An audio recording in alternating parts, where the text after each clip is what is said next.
The push for a borderless Africa gained momentum as the Trans-African Tourism and Unity Campaign held a press conference on August 25 at the Ghana High Commission in Abuja. The campaign is raising awareness about the call for a visa-free Africa, a move in line with ECOWAS's vision to promote regional integration, boost tourism, and strengthen unity across the continent.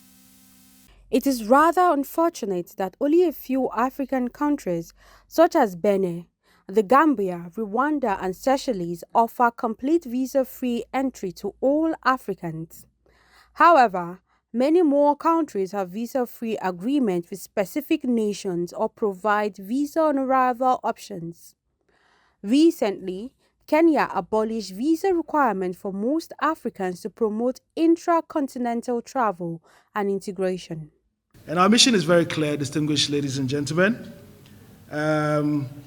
The mission is to dismantle visa barriers that inhibit our people from moving freely from one part of the continent to the other. Today in Africa, it is easier for a West African national to get a Schengen visa than it is for a West African national to get visas to some Southern African countries. Today, it is easier for a Southern African national to travel to, say, Istanbul in Turkey than to get a visa to, say, Gambia. That is the tragedy of our situation.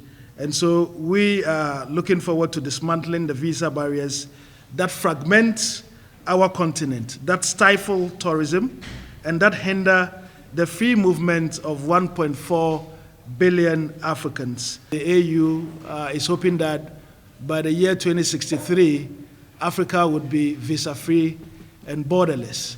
Now, that is 40 years from now. For the young African who's graduated from university in Abuja or Kano or Lagos, 40 years is a lifetime. They don't have 40 years. And we must not wait for 40 years to have a borderless Africa. We believe, and indeed we've seen it happen, that this can be done in 5 years. The event, attended by the Minister of Consular Affairs at the Ghana High Commission, Abuja, Inusa Ziblim, emphasized the need to establish an African without barriers. The leader of the Trans-African Tourism and Unity Campaign, Ras Mubarak, spoke about the slow but sure implementation of visa removal in Ghana and urged Nigerians to sign a petition to further remove borders. So it is not necessarily the case that once you open the borders, people would normally just mass move. Like he also referred to the issue about Benin. Benin is relatively a small country.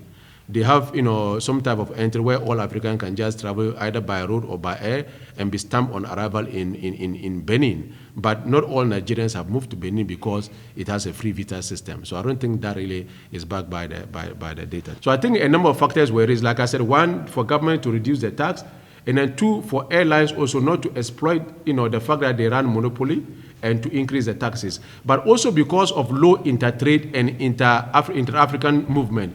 Normally, if you have high passenger volumes, the tendency is that if they reduce the flight, it will make up for the cost. Organizers of the event took questions and provide further insight into their efforts, including plans to visit other African countries to spread their message to the masses. Ras Mubarak emphasized the importance of removing hindrances faced by many Africans in traveling to other African countries.